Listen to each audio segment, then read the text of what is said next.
Hello. Welcome to the Bore You to Sleep podcast. The podcast that will hopefully help you get to sleep.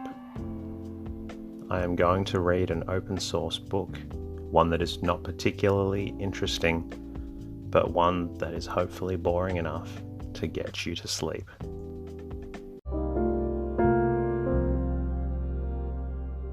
Tonight we're going to be reading In the Vine Country by Edith Somerville and Martin Ross. It was published in 1893. For those that are new to the Bore You to Sleep podcast, welcome. The podcast is designed for you to listen to as you go to sleep. I'll read you a bedtime story that will play in the background as a distraction and hopefully help you fall asleep. I love bringing out episodes to listeners everywhere because it helps people get a good night's rest. The show is also free of charge. The only cost is that I please ask you to tell a friend or leave a comment and rating in your podcast app.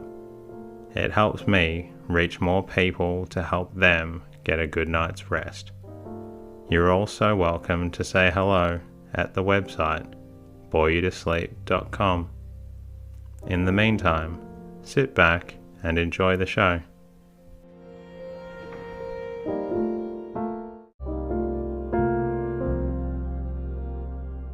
In the Vine Country, Chapter 1.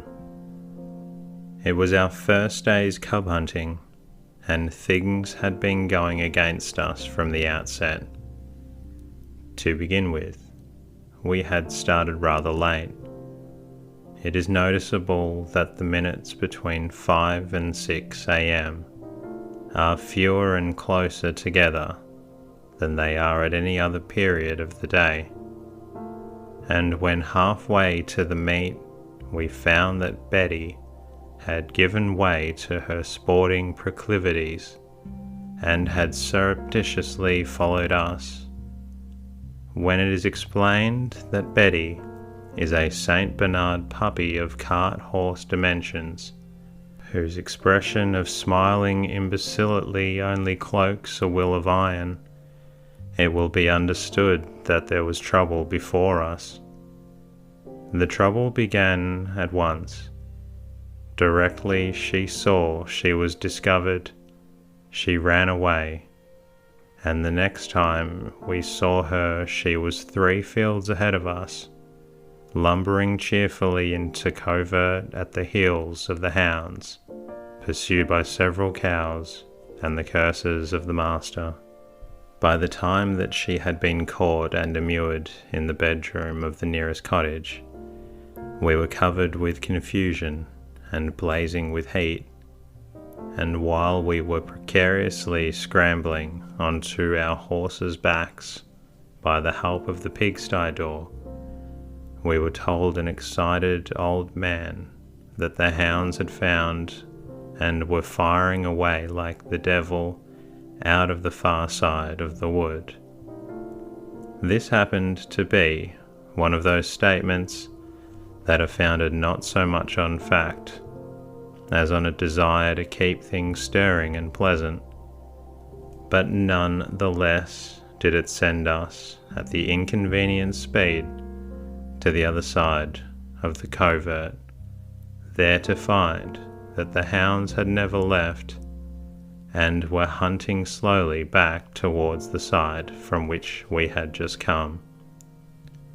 Not long after this, my second cousin lost her temper and said she hated cubbing and wished she was back in Connemara or anywhere out of the county of Cork.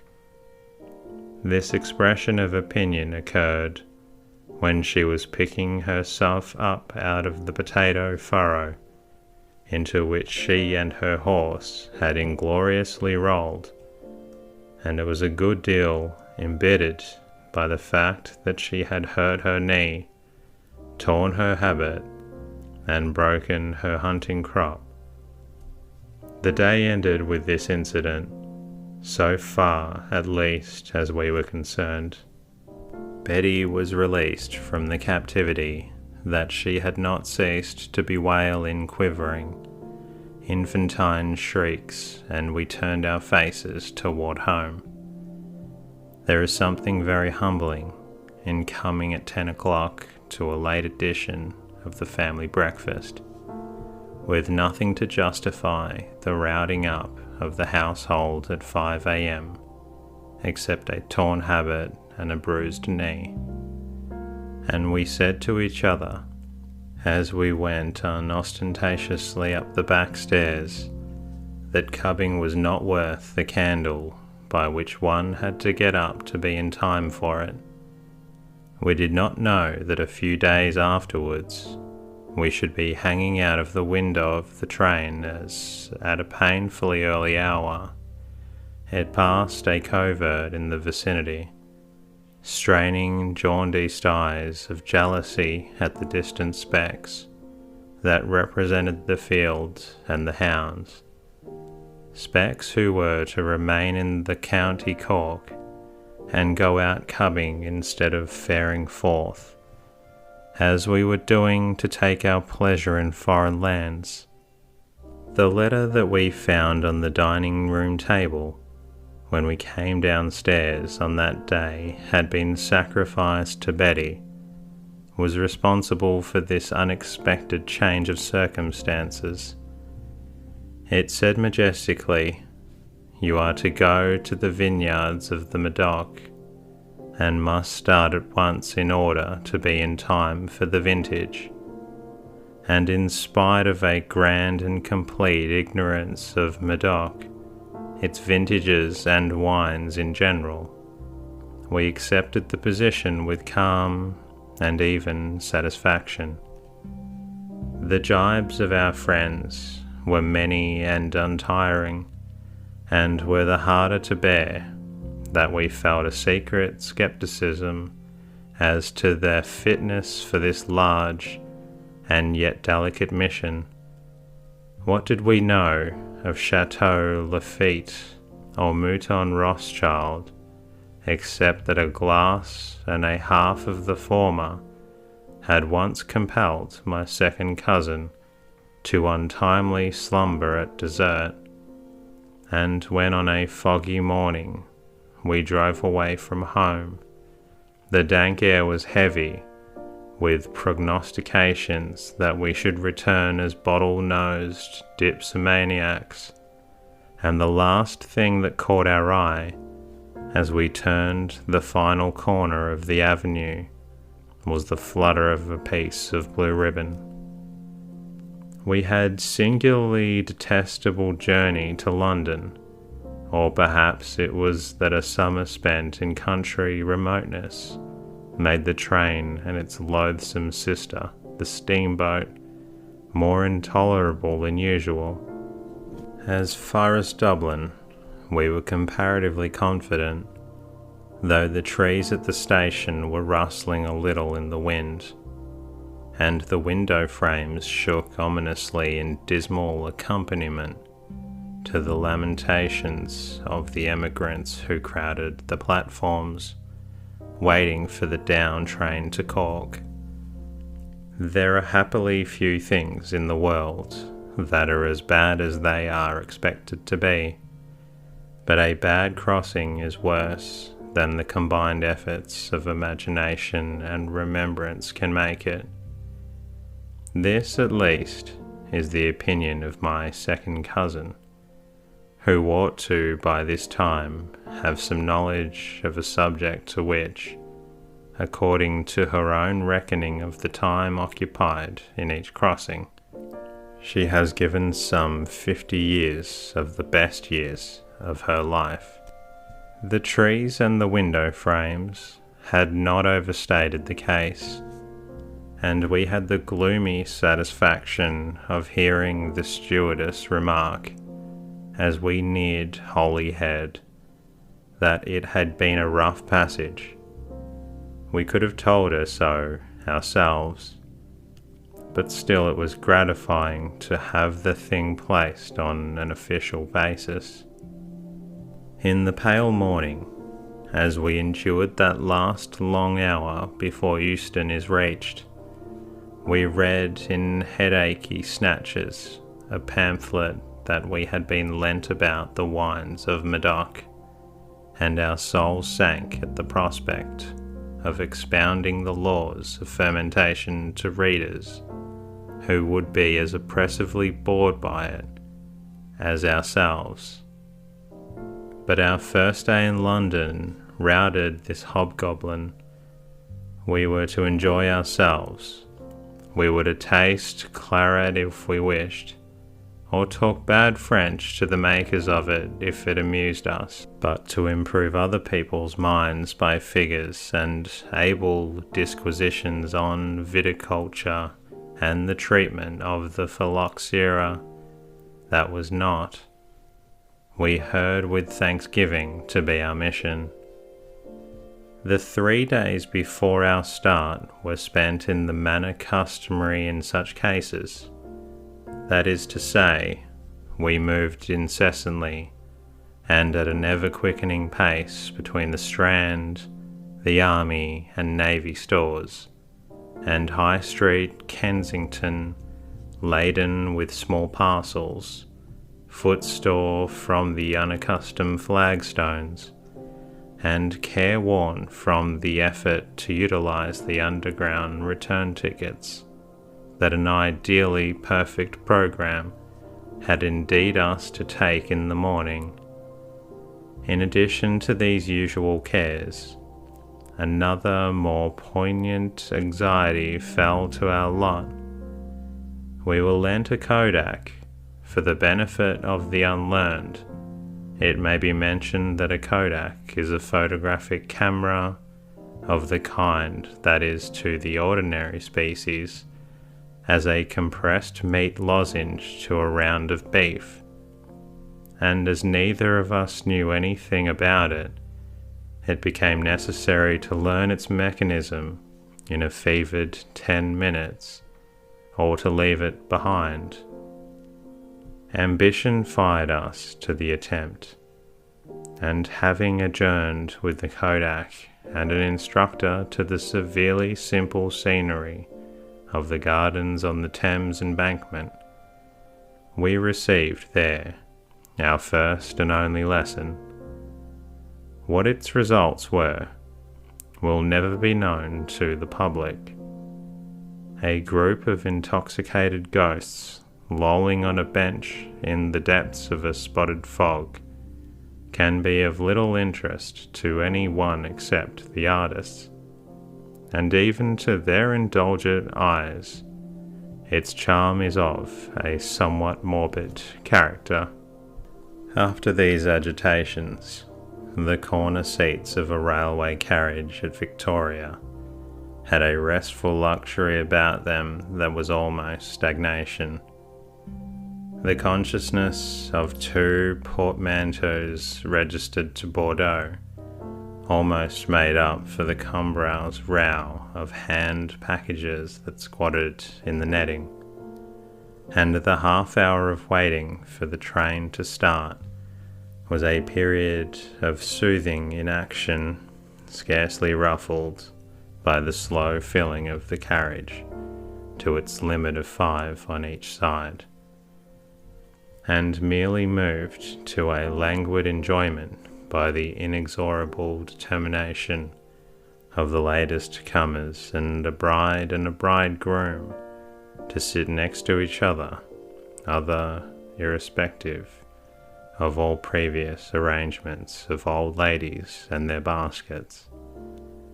They had about them the well-known power of making their innocent and well-meaning fellow creatures feel in the way and in the wrong, and the eyes of the carriage sought the windows or the ceilings as if by word of command, when after settling down of the glowingly new bags and rugs was completed, the latest comers leaned back and gazed into each other's faces with an unaffected ecstasy. The fact that both wore gold-rimmed spectacles imparting a sort of serious lustre to their mutual regard. The gaze seemed to us to last most of the way to Dover, except at those moments when a glance or two was given to their fellow passengers, a glance of almost compassionate wonder that people so uninteresting and so superfluous should be alive. It gave us an instant pleasure when, some time afterwards, on board the boat we saw the bride's fringe was blown into dejected wisps, and that her groom's nose was blue and his face pinched. Before we reached Dover, an example was vouchsafed to us, further proof, if such were needed, of the difficulty of saying goodbye agreeably at the window of a railway carriage. In this case, the victims of the customs stood on the platform, smiling spasmodically at the other victim in the carriage and saying at intervals, "Well, you'll write, won't you? So good of you to come and see me off. Well, mind you write. Oh yes, dear, be sure you give my love to Mary and Aunt Williams." Then they all smiled brightly and nodded their heads, and the traveller with her chin upon the window-sill beamed galvanically down upon her friends, and in her turn adjured them not to forget to write. As the train moved off at last, the farewells thickened to a climax, and we were privileged to observe how, when the final delicate flutter of the hand had been given, the smile disappeared from the face of the traveller, and she thankfully yielded herself to the deferred enjoyment of her newspaper. Of the further journey to Paris, there is happily little to record. De Hocht Gluck hat rein le dire, and the most satisfactory travelling is that which lends itself least to description. The Calais boat made its journey in the most brilliant of sunshine and the most refreshing of breezes, trampling its way along the water at a pace that made the tall merchantmen look more old-world and stately than usual, as they moved serenely down the channel. The male part of the passengers walked the deck as if their lives depended on it, and the custom of the men, the ladies sat in sheltered places and tried to keep their hair tidy, and all alike exhibited the hypnotic consciousness of the presence of a sketchbook that makes the most cautious sketcher the object of instant remark and suspicion. We sat the night in the warm, airless courtyard of the Paris hotel. Tall dusty shrubs in pots hung their lank leaves limply over our heads. Waiters flitted like bats to and fro between the kitchen on one side and the salle à manger on the other. A French family consisting of a papa, a mamma, a beautifully behaved daughter with her hair in a queue, a humorous old friend of a godfatherly type, and a little boy with tasselled boots partook of various liquids at a table near enough to us to permit of our hearing their effortless, endless babble, and also to observe with ever-growing hatred the self-conscious gambols of the little boy. Later on, they adjourned to the salon. The daughter performed a selection of music. She began with the confident rendering of La Prière d'une Vierge, one of those pieces which once was the strength and glory of every budding pianiste, but now its old age is only heard limping and faltering over the greasy keys of hotel pianos. And she finished with the operatic gallop in which the treble fled about in lonely frenzy, and the bass retired on to the lowest octave of the piano, and there a fit of St. Vitus's dance. The little boy pirouetted around the room. The papa, mamma, and godfather clapped their hands and laughed indulgently, and a good many of the windows that gave on to the courtyard were suddenly and violently shut. We went to bed after that. That is to say, we retired into a good-sized opera box, with windows opening onto the lamps and palms, and a general interior effect of red curtains and mirrors. It is one of the strangest features of French hotels that dressing tables are not included in any suite of bedroom furniture. There are looking glasses by the score. There are handsome marble slabs bearing ornate clocks that do not go. There are gorgeous armoires of glass, but never a good, commonplace, useful dressing table. French people seem to do without them in the same simple, uncomplaining way that they do without baths. We cannot pretend to say we slept well in our opera box. Everything in the hotel seemed to stay up all night, including a small but devoted party of fleas and the atmosphere, even when diluted with as much courtyard air as the windows would let in. It was very heavy and very hot.